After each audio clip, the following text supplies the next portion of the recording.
Carlton Fisk, of course, a former catcher for the Boston Red Sox and the Chicago White Sox.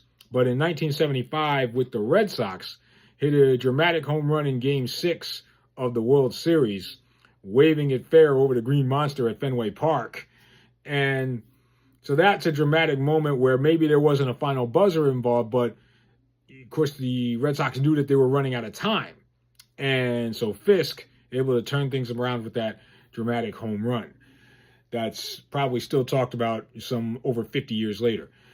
So those are just a few examples of, that final buzzer moment and what that translates into.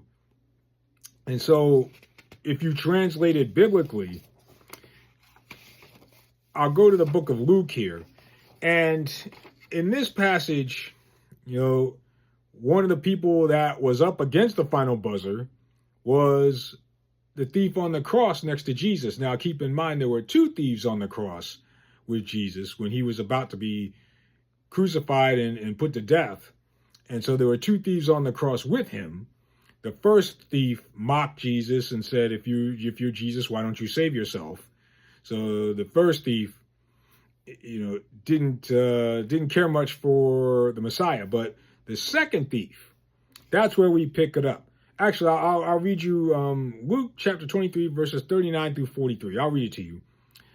One of the criminals hanging there began to shout insults at Jesus. Aren't you the Messiah? Then save yourself and save us too.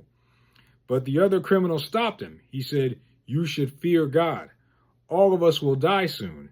You and I are guilty. We deserve to die because we did wrong. But this man has done nothing wrong. Then he said, Jesus, remember me when you begin ruling as king. Then Jesus said to him, I promise you, today you will be with me in paradise.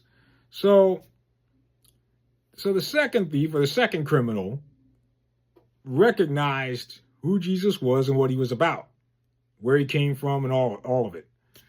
And he knew, that second thief, he knew that time was running out. And he knew the final buzzer was about to sound.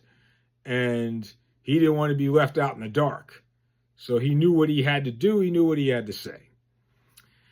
I'll go now to another instance biblically where there was another person who was running out of time and the final buzzer was right around the corner. And that would be none other than Jesus himself.